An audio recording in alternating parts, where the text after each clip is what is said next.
Kali ini saya akan menjelaskan tentang konsep skalar dan vektor. Sebelum kita melangkah yang lebih jauh, kita harus terlebih dahulu mengetahui apa itu skala dan apa itu vektor. Jadi kedua-duanya ini merupakan suatu besaran.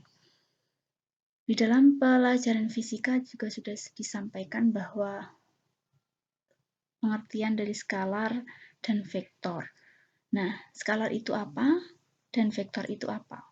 Skalar itu adalah besaran yang cukup dinyatakan dengan besarnya saja dari besaran itu, dan dia tidak bergantung pada arahnya. Tetapi kalau vektor itu tidak hanya besarnya saja, tetapi dia bergantung pada arahnya. Jadi pada intinya, kalau vektor itu ada arahnya, tetapi kalau skalar itu tidak ada arahnya. Nah, besaran apa aja yang termasuk besaran skalar, besaran apa yang termasuk besaran vektor? Saya contohkan di sini. Untuk besaran skalar, kita tahu misalkan ada tinggi almari. Tinggi almari Rina adalah 5 meter. Nah, tinggi almari Rina itu ada 5 meter. Itu tidak ada arahnya. Nah, ini merupakan besaran skalar. Atau panjang penggaris Riko itu 30 cm. Di sini juga tidak ada arahnya. Yang ada arahnya adalah ketika ada kapal berlayar dari arah barat ke timur sepanjang 3 cm. Nah, ini mungkin tidak relevan ya 3 cm. Ini anggap saja 3 km. Nah, di sini dari arah barat ke timur artinya apa? Di sini ada arahnya. Artinya, contoh seperti ini merupakan besaran vektor. Jadi, untuk besaran skalar dan besaran vektor sudah bisa dibedakan. Jika skalar hanya besarnya saja, tetapi kalau vektor tidak hanya besarnya saja, tetapi juga bergantung pada arahnya. Nah, untuk di semester 2 ini, untuk matematika peminatan, itu nanti kita fokuskan pada besaran vektornya. Nah, untuk selanjutnya mari kita memahami untuk penamaan vektornya. Nah, di sini ada dua vektor. Satu vektor sebenarnya ini, tapi saya gambarkan dua. Di sini ada vektor namanya, di sini ini gambar vektor ya, dari pangkal sampai dengan ujung vektor. Ini namanya pangkal vektor sampai dengan ujung vektor seperti ini. Ada tanda panahnya, artinya ini suatu vektor. Vektor ini adalah vektor PQ. Nah, vektor PQ ini memiliki titik pangkal vektor yaitu P. Lalu, titik ujung vektor adalah Q. Jangan terbalik.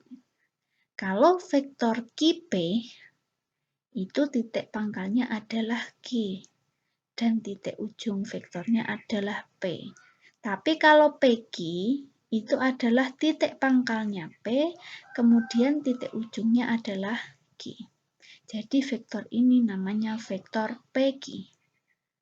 Nah, bisa juga vektor PQ ini disajikan dalam bentuk yang gambar sebelah kanan ini. Di sini ada vektor namanya juga vektor PQ, tetapi juga bisa dinamakan dengan vektor A.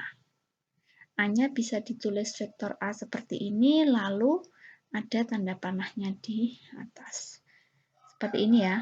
Nah, jadi vektor PQ ini adalah penulisannya adalah PQ seperti ini, lalu ada tanda panahnya di atas. Bisa juga nanti ada penyajian vektornya dengan cara tidak ada PQ-nya, tetapi hanya garis seperti ini, kemudian nanti di atasnya ada huruf A kecil. Artinya ini namanya vektor A. Seperti itu ya. Nah, kemudian untuk Yang selanjutnya kita harus tahu juga ruang vektor itu apa. Jadi ruang vektor itu adalah, misalkan ada sebuah vektor dinyatakan di Rn. Maksudnya di ruang vektor n. Nah, di sini kita akan mempelajari untuk di vektor di R2 dan vektor di R3. Kalau di R2 itu artinya vektor itu terletak pada suatu bidang dan memiliki dua komponen, yaitu X dan Y.